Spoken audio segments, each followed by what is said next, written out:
All right. What's going on? Welcome back to Reflection Friday. Here with Tyler Hazel. What's going on, Tyler?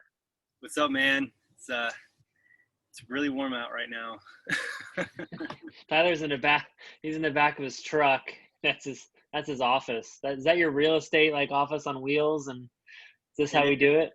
Yeah, I upgraded to a bigger pickup truck, and I'm putting these leather seats that never get sat in to work, as I've got a little office set up today. And yeah, so does your truck have heated and cooling seats, or just heated?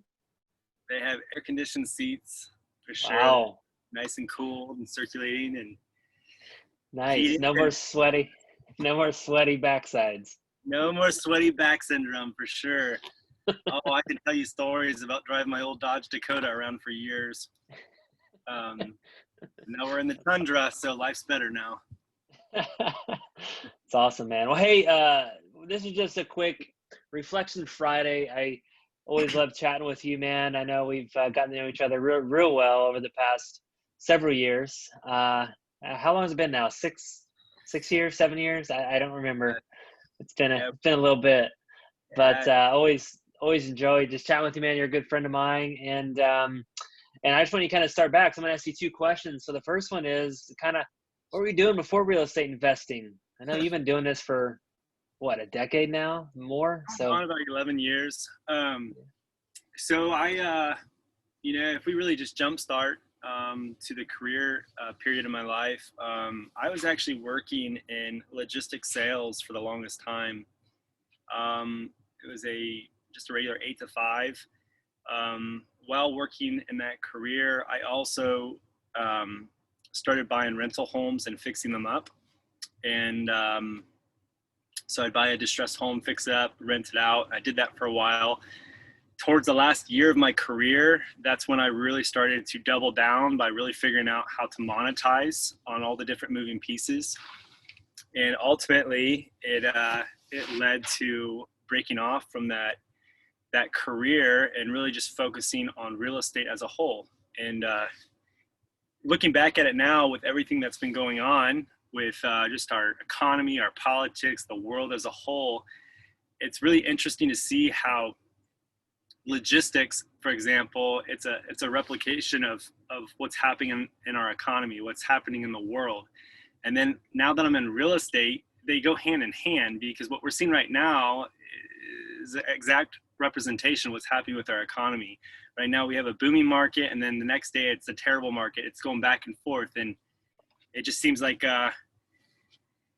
it's careers just kind of evolve over time. So I'm in real estate now, full-time investor, and it's been a lot of fun. That's awesome. Yeah, I was actually just reading an article, and this is someone's opinion, so don't take it with a grain of salt, but he's an economist, and he was talking about the real estate market and the economy, and he described it as we're in the eye of the storm. And so, like, if you picture just a big storm coming, or a tornado that's getting ready to like blow up everything and just tear everything down, but the eye of the storm is actually really calm. It's very peaceful. And a lot of businesses, I know our business too, it's very profitable. So a lot of businesses are seeing a lot of profit, a lot of good things. And he just mentioned it was the eye of the storm before the destruction comes. Yeah, no, it's so true though. I mean, it's so true. And I think just as an entrepreneur, and I know just from knowing you over the years, a lot of it comes down to, you stick to your one thing. And if that one thing's real estate, you stick to that. But it also comes down to really diversifying without taking away the goal, without taking away the one thing. And because to be a true entrepreneur, to be a true real estate investor, you really need to be diversified. You got to be able to handle the upswings and the downswings. Right now, the market's great, just like you said, but literally it's so great, it's scary. So I think that's, that discernment that we have as entrepreneurs and being a seasoned investor, where we need to take those strides to plan. And, I totally agree with that analogy of the storm. The eye is always. Yeah, definitely. So I know you've done a lot of real estate. When we first met, you were buying a lot of rentals in Anderson, Indiana, Yeah. and then you've done a lot of wholesaling. So you've done a lot of that. So you've looked for deals and found deals. So you've done wholesaling. You've also done a lot of flipping, and Yeah. then recently you actually built. You bought and converted and built a self storage unit. So Yeah. like that's like crazy, man. That's awesome. Yeah. It's just one big giant rental house is what I call it. That's what it is. It's a slow grinding wheel, but yeah, it's crazy. Everything's a step, and whether it's an old beat up rental home or a really fancy rental home, it's still a house. Same moving parts. They're just bigger. Yeah. Yeah, and that's what I love about you because you're a risk taker. You're always putting yourself out there, taking risks. You're not afraid of a challenge, and even for me, like taking on converting a building into a self storage unit, that's pretty scary. And you said that a couple years ago. That's what you wanted to do, and here you are. So that just kind of leads me into my next question, which is, how has real estate investing changed your life? Um, I just thought about that. You know, I think without turning this into a long-winded answer, I've been a part of a lot of masterminds. I actually went to some with you, some great masterminds. I've joined my own masterminds. I've been around a lot of very talented people in the real estate industry. And what I've learned from success and failures is that I've gotten to a point now where it's no longer about chasing this ladder to try to hit this 100x, 1000x, this goal, to where I'm positioning myself to a certain point where I can live my life. And it's taken me a really long time to start to really believe what I just said. And I'm still figuring it out. And as a result, as I've started to diversify my own rental portfolio and my own investments, it's beginning to allow me to pull back the reins.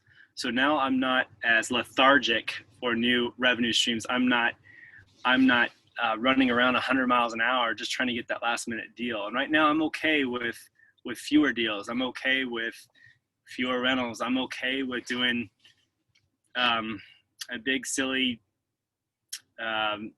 big flip house. I'm okay with simplifying instead of dealing with all these bells and whistles and all these moving parts. We always joke about the machine, the washing machine, and I'm okay with the washing machine that has very simple buttons, no longer all these special buttons that we have to click and do to be able to generate money. And You don't have the desanitization, steamer dryer. You don't have those? I've chased all these different avenues of complications, and it just seems like we spin our wheels and we can almost do half the business and half the expenses and make the same money. And I've been very content for this last year and a half, and God's been good.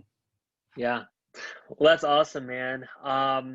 So just kind of take us into the future. What's the next 5 years look like for you? Do you feel like you're going to still, continue kind of building your rental portfolio? Yeah. Are you going to start living your life more? What's this kind of looking like? So I think in the next 5 years, I know right now I'm definitely trying to manage the assets and the investments that I have and just doing really well at it. I'm trying to be a very good steward of what I have. I know that going forward in the next 5 years, there's definitely something on the horizon right now. I'm not quite sure what that is. But right now I'm really kind of waiting to see what happens with the market, whether that means going back into the buying mode of more rental properties, or possibly even getting into some other ventures. But I really like commercial, and I think there's a lot of opportunities with commercial investing going forward, especially with how much our culture has changed during this pandemic that we've experienced. And as I'm beginning to peel back the layers, I'm looking for opportunities at what that might be going forward. And time will tell. Yeah. Well, sounds good, man. Well, hey, thanks for just visiting with us today. Wish you so much success just in your business and in the future. And awesome. So thanks for Reflection Friday, guys. And thanks everybody who listened to this. And I'll see you guys next time. All right, see you, man.